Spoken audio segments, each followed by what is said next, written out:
Hello students, welcome to the next video of numerical analysis. In the previous video we had studied Runge-Kutta method of order 4 used to solve initial value problem, that is dy by dx is equal to f of x comma y of x naught is equal to y naught. In this class we will be studying Runge-Kutta-Fehlberg methods. So what we will be doing in this method is, as usual we will be having an initial value problem and the initial condition, that is first order linear differential equation with initial conditions, and as usual we will be having step size h. So as I said in the earlier classes, to obtain the better approximation for the solution, we will be dividing step size into smaller things. So for example, if you have a step size, like if you divide this interval 0 to 0.5 as 0.1, 0.2, 0.3, 0.4, and your solution exists somewhere in between 0.12 and 0.2, better than considering point 1 and point 2, what we'll do, we'll divide the step size into half. That is what we'll do if the step size is 0.1, and if you are dividing it into half, then we'll be having 0.05. So now if you divide the step size 0, 0.5, 0.1, 0.15, 0.2, 0.25, so on it goes. Now we can find a solution between 0.1 and 0.2. We have one more point which is 0.15. So ಇವಾಗ ನಮ್ಗೆ ಏನಾಗುತ್ತೆ, ಇಲ್ಲಿ accurate ಆಗಿ solution ಸಿಗುತ್ತೆ. ಯಾವಾಗ ನಿಮ್ಮ step size ಕಮ್ಮಿ ಮಾಡ್ತಾ ಹೋಗ್ತೀರಾ ಆವಾಗ ಇಂಟರ್ವಲ್ ನಂಬರ್ ಆಫ್ ಡಿವಿಷನ್ಸು ಜಾಸ್ತಿ ಆಗ್ತಾ ಹೋಗುತ್ತೆ ಇಂಟರ್ವಲಲ್ಲಿ. ಆವಾಗ ಸೊಲ್ಯೂಷನ್ ಎಲ್ಲಿ ಎಕ್ಸಾಕ್ಟ್ ಆಗಿ ಎಕ್ಸಿಸ್ಟ್ ಆಗುತ್ತೆ ಅಂದರೆ ಮೋರ್ ಅಕ್ಯುರೇಟ್ ಆಗಿ ಸೊಲ್ಯೂಷನ್ನ ನಾವು ಫೈಂಡ್ ಔಟ್ ಮಾಡ್ಬೋದು. So for that purpose will be using this method, Runge-Kutta-Fehlberg method. So one of the ways to get better accuracy in the solution of the initial value problem dy by dx is equal to f of x comma y at y of x naught is equal to y naught is to solve the problem twice using the step sizes h and h by 2. ಒಂದೇ ಪ್ರಾಬ್ಲಮ್ನ ಒಂದ್ಸಲ step size ಹೆಚ್ ಇಟ್ಕೊಂಡು ಇನ್ನೊಂದ್ಸಲ step ಸೈಜ್ನ H by 2 ಮಾಡಿಕೊಂಡು solve ಮಾಡ್ತೀವಿ. ಅದು ಹೆಂಗೆ ಅಂತ ಪ್ರಾಬ್ಲಮಲ್ಲಿ ಹೋದಾಗ ಕರೆಕ್ಟಾಗಿ ಗೊತ್ತಾಗುತ್ತೆ. And compare answers at the mesh point. ಅದೇ ಹೇಳಿದ್ರೆ ಆಗ ಮೆಶ್ ಪಾಯಿಂಟ್ ಏನಿದೆ ಇಲ್ಲಿ, ಮೆಶ್ ಪಾಯಿಂಟ್ ಹತ್ರ ಆನ್ಸರ್ಗೆ ಕಂಪೇರ್ ಮಾಡ್ತಾ ಹೋಗೋದು. But this requires a significant amount of computation for smaller step size and must be repeated if it is determined that the agreement is not good enough. The Runge-Kutta-Fehlberg method, which is also denoted by RKF45, ಇದನ್ನು ಈ ಥರ denote ಮಾಡಿ. 4-5 ಅಂದರೆ fourth order fifth order ಎರಡೂ use ಮಾಡ್ತೀವಿ ಇಲ್ಲಿ. ಅದಕ್ಕೋಸ್ಕರ Runge-Kutta-Fehlberg 4th and 5th ಅಂತ ರೆಪ್ರೆಸೆಂಟ್ ಮಾಡ್ತೀವಿ. 4 and 5 ಅಂತ. RKF45 is one way to try to resolve this problem. ಈ ಥರ ಸ್ಟೆಪ್ ಸೈಜನ್ನು ಎರಡಾಗಿ ಸ್ಪ್ಲಿಟ್ ಮಾಡಿ ಒಂದು ಹೆಚ್ಚು ಇನ್ನೊಂದು ಹೆಚ್ ಬೈ 2 ಅಂತ ಕನ್ಸಿಡರ್ ಮಾಡಿ ಸಾಲ್ವ್ ಮಾಡೋದಕ್ಕೆ ನಾವು ಇದೊಂದೇ ಮೆಥಡ್ನ ಯೂಸ್ ಮಾಡೋದು. It has a procedure to determine if the proper step size h is being used. At each step, two different approximations for the solution are made and compared. ಅಂದರೆ each size ಏನು, each step ಅಂದರೆ ನಾವು Runge-Kutta fourth ಆರ್ಡರಲ್ಲಿ ಮಾಡಿದ್ವಲ್ಲ, yi plus 1 is equal to yi plus 1 by 6 into k1 plus twice of k2 plus k3 plus k4 ಅಂತ ಬರ್ದಿದ್ವಿ. Like yi plus 1 is equal to yi plus 1 by 6 of k1 plus twice of k2 plus k3 plus k4. This was our Runge-Kutta fourth order. So first step ಅಂದರೆ ಏನು, i is equal to 0 ಹಾಕೋತೀವಿ. ಯಾವಾಗ y1 find out ಮಾಡ್ತಾ ಇದ್ವಿ. ಈ ಥರ each ಸ್ಟೆಪ್ಪಲ್ಲಿ 2 different approximation for the solution. ಇಲ್ಲೇ 2 different approximation. ಹೆಂಗೆ, ಇಲ್ಲಿ k1 ಇರುತ್ತೆ. k1 is equal to hf of x naught comma y naught ಅಂತ ಅಲ್ಲಿ ಹೇಳಿದ್ವಿ ನಾವು. ಓಕೆ, ಇಲ್ಲಿ ಒಂದ್ಸಲ k1ಗೆ ಹೆಚ್ ತೊಗೋತೀವಿ, ಇನ್ನೊಂದ್ಸಲ ಹೆಚ್ ಬೈ 2 ತೊಗೋತೀವಿ. Okay, 2 different approximations for the solutions are made and compare. So ಒಂದ್ಸಲ yi plus 1 ಅಲ್ಲಿ ಈ ಥರ ಕ್ಯಾಲ್ಕುಲೇಟ್ ಮಾಡ್ತೀವಿ. ಅಂದರೆ ಮಾಮೂಲಿ k1 is equal to ಅಂದರೆ ಇಲ್ಲಿ ರುಗ್ಗೆಕುಟ ಹೇಳ್ತಾ ಇದ್ದೀನಿ ಫೋರ್ತ್ ಆರ್ಡರು x0, y0 ಈ ಥರ ಮಾಡ್ತೀವಿ. Versus one more approximation we are suppose to said will call it as zi plus 1. For that will be taking k1 is equal to h/2 f of x0, y0 ಈ ಥರ ತಗೊಂಡು solve ಮಾಡ್ತೀವಿ ಅದನ್ನು. ಆಮೇಲೆ ಏನು ಮಾಡ್ತೀವಿ, ಈ zi plus 1 ಮತ್ತು yi plus 1ನ ಕಂಪೇರ್ ಮಾಡ್ತೀವಿ. Compare in the sense will find the difference. So if two answers are in close agreement then the approximation is accepted.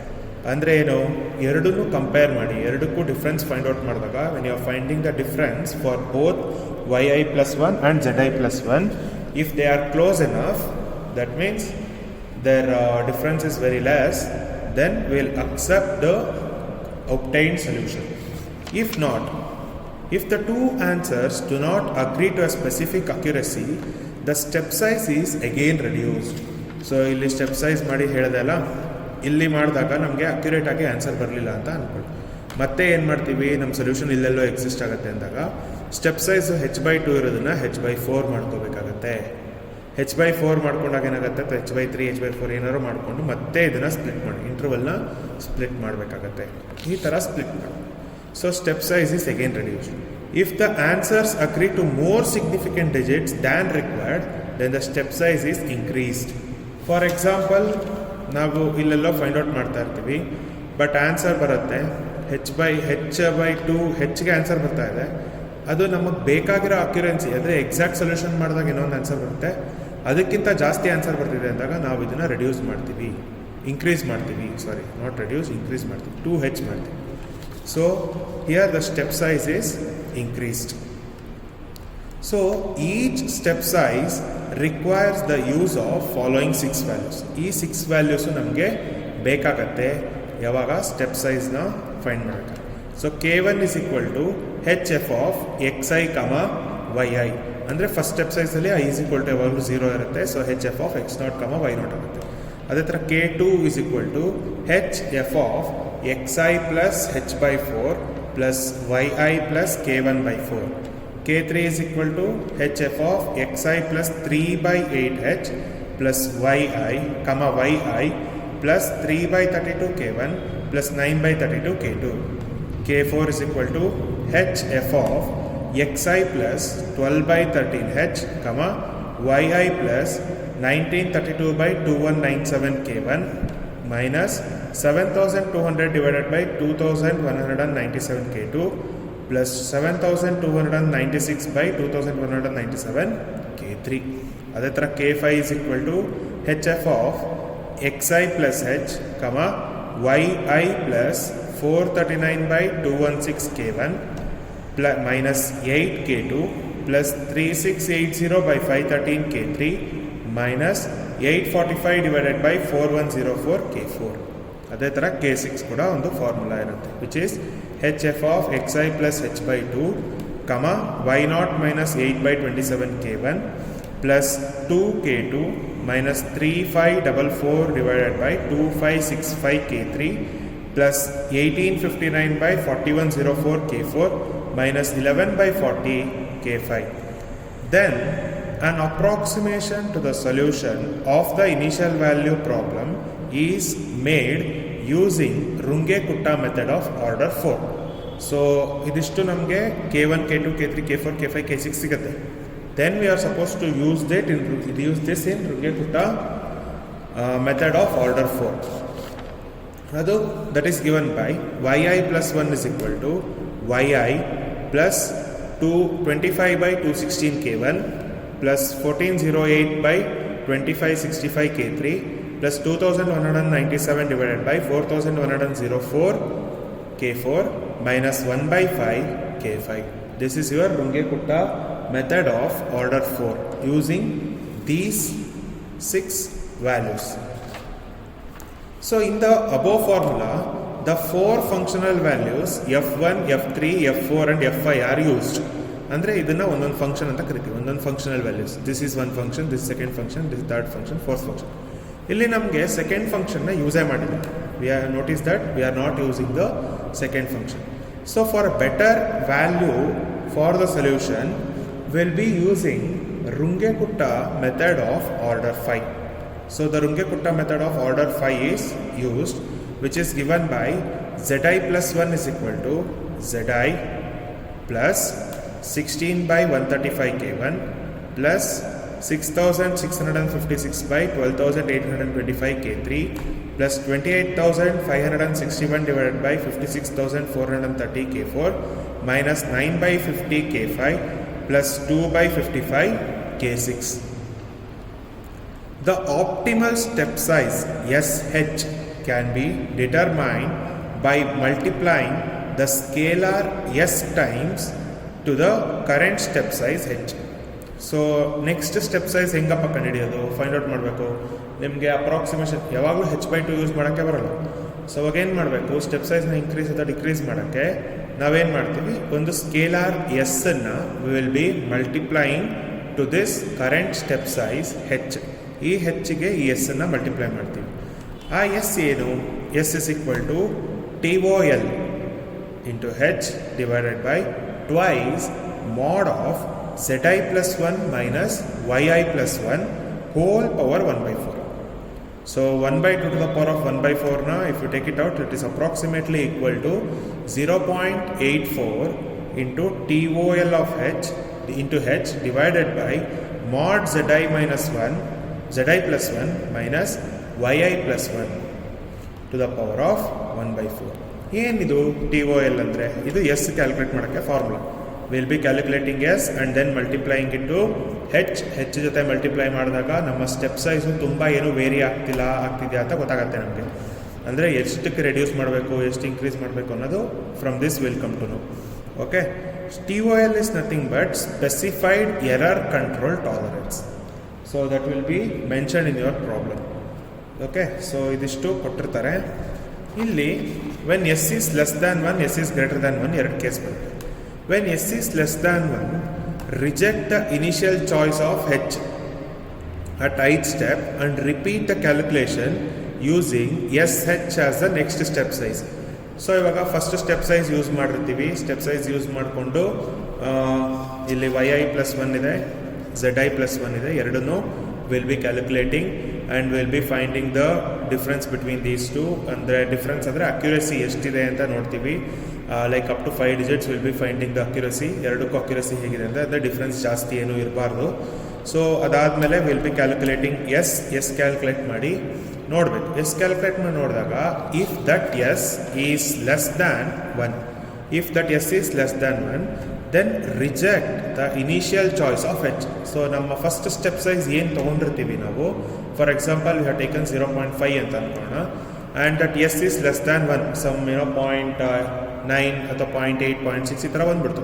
ಅವಾಗ ಏನು ಮಾಡಬೇಕು, we are suppose to reject that h at 0.5, other step size 0.5ನ reject ಮಾಡಿಬಿಟ್ಟು then you are suppose to calculate SH. S into h ಏನು ಬರುತ್ತೆ ಅಂತ calculate ಮಾಡಿ then next step size upcoming ಕ್ಯಾಲ್ಕುಲೇಷನ್ಗೆ ಸ್ಟೆಪ್ ಸೈಜನ್ನ we are suppose to take the h step size as whatever the value obtained from SH. Okay, so when S is greater than or equal to 1, ಇವಾಗ ಇದು less than 1, ಇದು greater than or equal to 1, accept the computed value at the ith step. So ಒಂದು ith step ಅಂದರೆ nothing but your Yi plus 1 and Zi plus 1. ಅಂದರೆ first ಸ್ಟೆಪ್ಪಲ್ಲಿ ಏನು calculate ಮಾಡಿರ್ತೀವೋ ಅದನ್ನು ನಾವು we are suppose to accept it. accept the computed value at ith step using the step size h. So initial ಆಗಿ step size ಏನಿರುತ್ತೆ ಅದನ್ನು accept ಮಾಡಬೇಕು ಆ ಸ್ಟೆಪ್ಪಲ್ಲಿ. But change the step size to SH for the I+1 step. ಅಂದರೆ ಏನಾಗುತ್ತೆ, ನೀವು first ಸ್ಟೆಪ್ಪಲ್ಲಿ ಇದೆರಡು ಫೈಂಡ್ ಔಟ್ ಮಾಡಿಬಿಟ್ಟಿರ್ತೀರ, like Yi plus 1 and Zi plus 1 ಎರಡನ್ನೂ ಫೈಂಡ್ ಔಟ್ ಮಾಡಿರ್ತೀವಿ. ಎರಡನ್ನೂ ಫೈಂಡ್ ಔಟ್ ಮಾಡಿ ಎಸ್ಸನ್ನು ಕ್ಯಾಲ್ಕುಲೇಟ್ ಮಾಡಿ. If S is greater than 0, if this S is greater than 0, then for this ith step we will be retaining step size as h itself. For the next iteration, for the next accuracy, next approximation, so what we will do for the next approximation, we will be considering s into h. So ಈ S into ಹೆಚ್ಚನ್ನು consider ಮಾಡಿ ನಾವು ಇದನ್ನು ಮತ್ತೆ calculate ಮಾಡ್ತೀವಿ. So this is how Runge-Kutta Fehlberg method is used. So what we'll be doing, first we'll be considering the initial value problem and the initial condition given. As usual, the step size will be given, step length. Then we will be calculating all the 6 values of these 6 values. After calculating these 6 values, we will be calculating yi plus 1 and zi plus 1. We will check whether these two are close enough, that is they are same, accuracy check ಮಾಡ್ತೀವಿ. After checking the accuracy, we will be calculating s calculate ಮಾಡ್ತೀವಿ. s calculate ಮಾಡಿ ನೋಡಿದಾಗ if s is less than 1, then the initial approximation is rejected, and then s will be multiplied to h, and that sh will be considered as your new step size. And if s is greater than or equal to 0, we will accept the computed value at ith position, and for the next approximation we will be considering sh as our new step size. So this is how the method goes for Runge-Kutta Fehlberg method. So for the problem, we'll go for the next video.